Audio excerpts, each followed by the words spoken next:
Welcome to Electron ITS. In this session, I will talk about TensorFlow.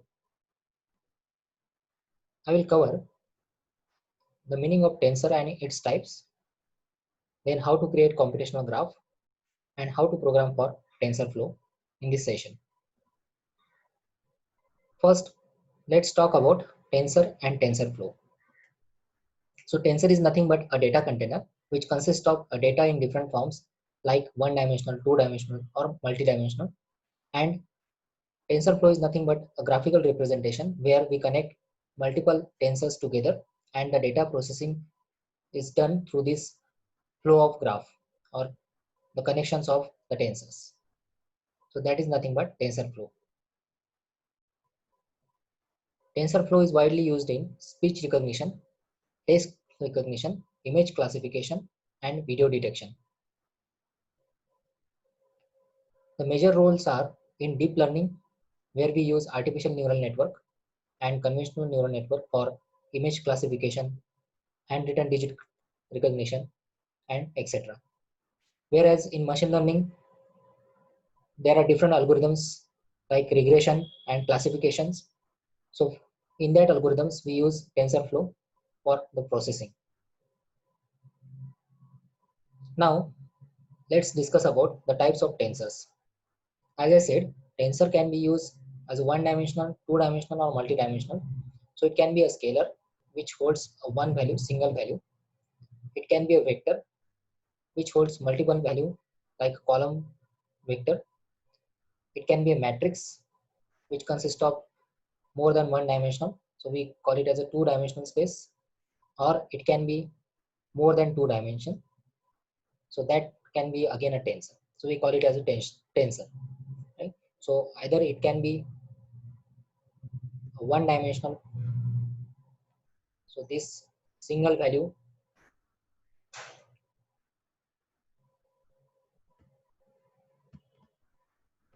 so this single value will be a scalar value.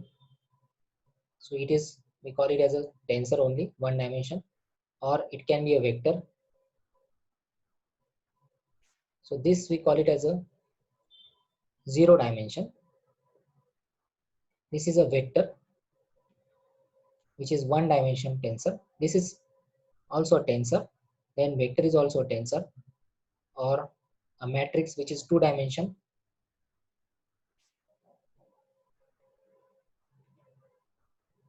This is also one of the tensor. While we have multi-dimensional,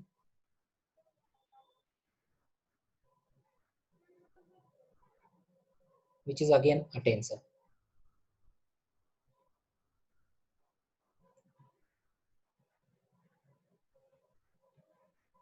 So this is a multi-dimensional structure, which is again a tensor. So all these are the different dimension tensors.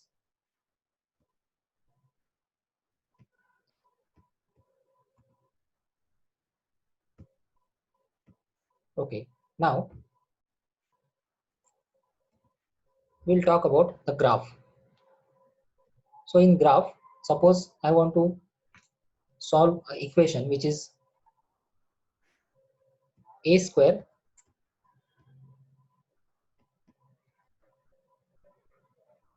b plus b plus 6. So this is my equation. I want to represent this in form of graph.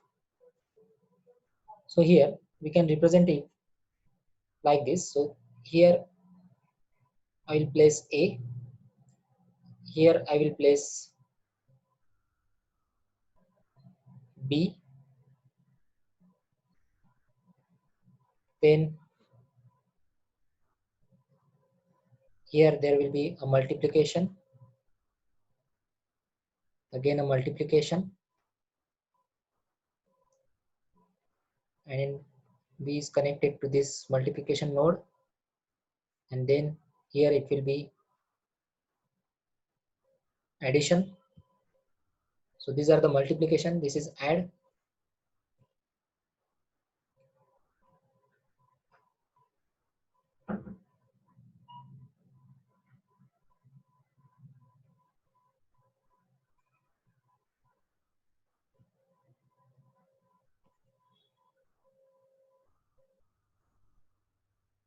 This is addition operation. Then we have the second operation, which is again addition operation, where we add 6, where we add 6 digit to this. So this is nothing but a graph. So in this graph, the operations which are mathematical operations. So your two multipliers, two additions. So these are nothing but the nodes. We call it as a nodes or tensors, and the data connections are like this. So this becomes a square into b plus b. So this is addition plus 6. So the data will pass through these connections, and these are nothing but nodes, which are nothing but a mathematical operation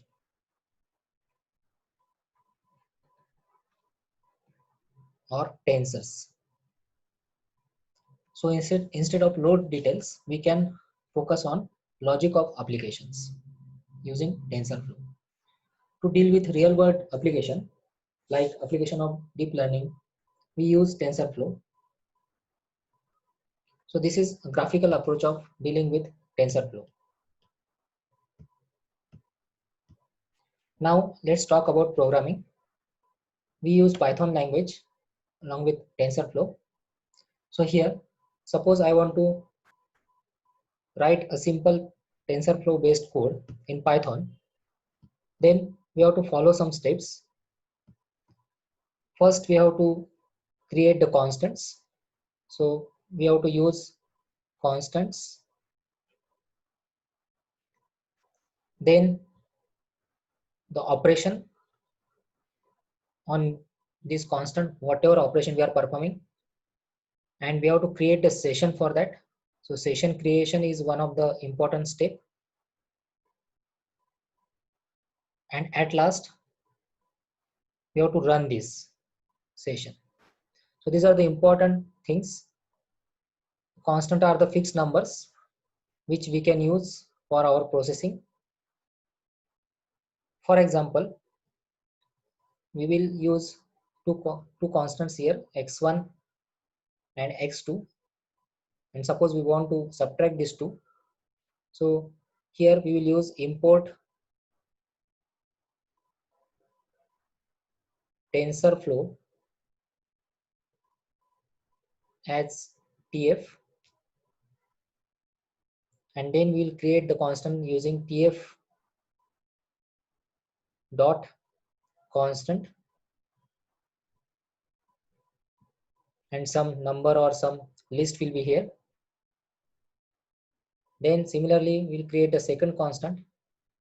Then we'll suppose I want to print their subtraction, then I will use one variable r, tf dot, the operation is subtract x1 comma x2, and we'll create a session with the keyword with tf dot session as capital, as keyword you have to use with and as, these are the keywords, ACSS, and then you create the output as out is equal to SCSS. This keyword we will use as the variable which we have declared it as a SCSS, so that variable we are using, and then we have to run. So run the result R,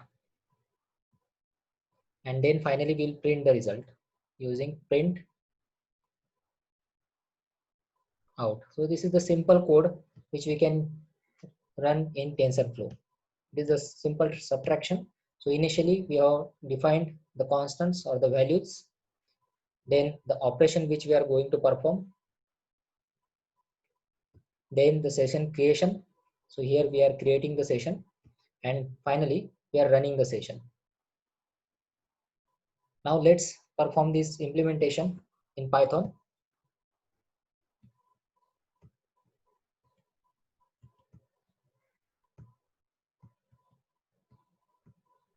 So I am using the Jupyter notebook for this. So here I will type import TensorFlow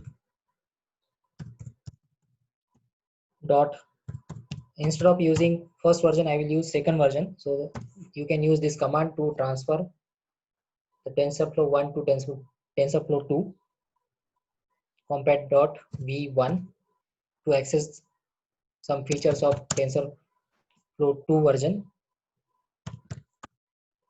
and here you have to retype it as tf dot disable underscore v2 underscore behavior.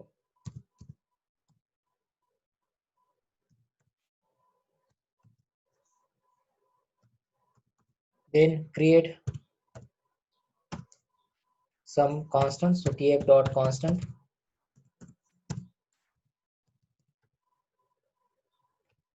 Here I will use a list which consists of 4 numbers 1, 2, 3, and 4. Similarly, the second variable which holds x2 and the value 5, 6, 7, 8.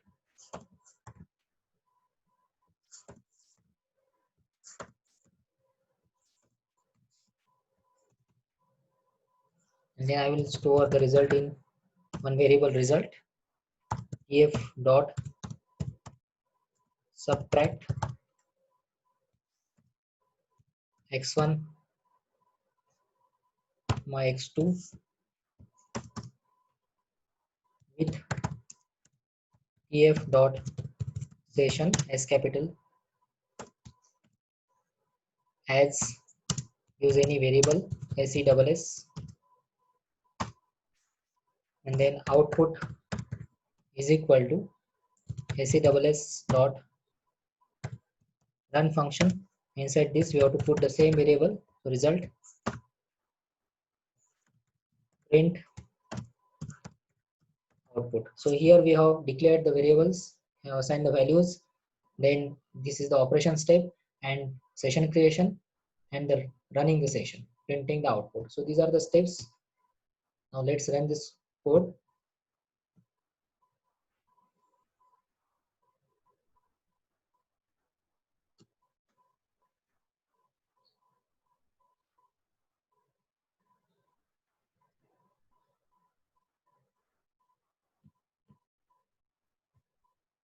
It will take little time. So there is one more concept of placeholder where you can take the input from the external user as the external input. So instead of constant, you can use placeholder also.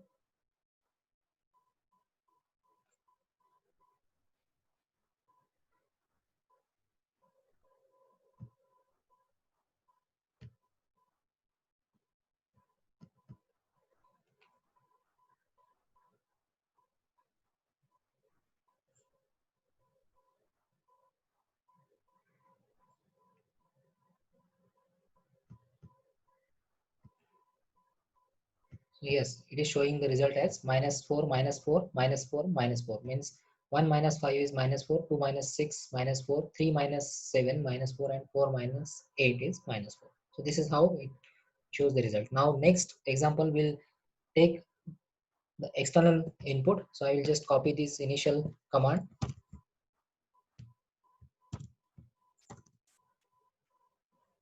and instead of constant we will use placeholder there.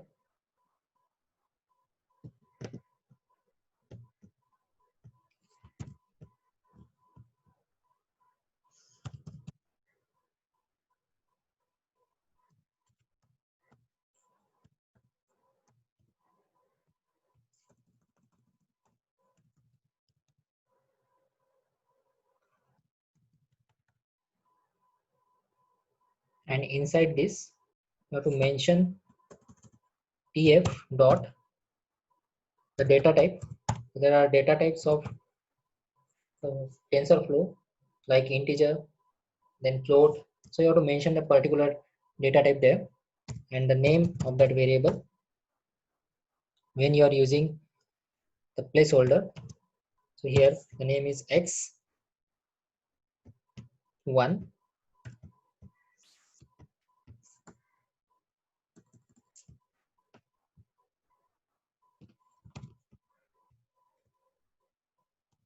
and here it is for x2.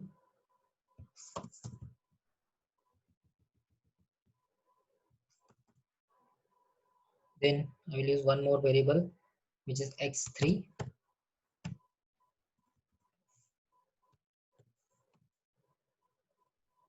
To get this operation, tf dot subtract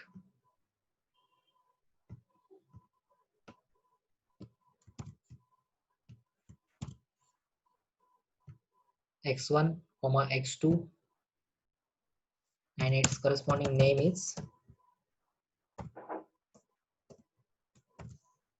x3.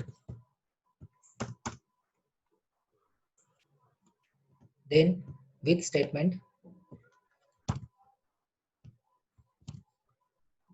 tf as session output. So instead of printing it in the next line, session dot run. Now here instead of result, here it is x3,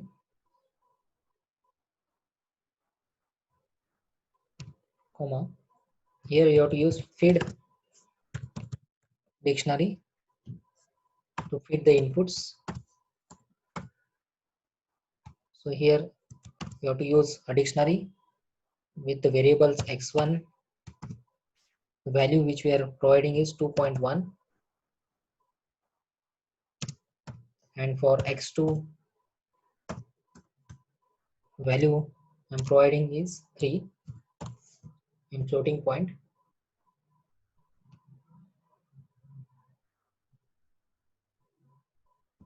So this is how we can write the code when you are using placeholder. Now let's run the code and see. 2.1 minus 3 is 0.9. So this is the answer you are getting. So this is the difference between normal constant and placeholder. We'll see more complicated and the next related topics of TensorFlow in the coming session. If you like the video, please don't forget to subscribe the channel. Keep visiting the channel. Thank you.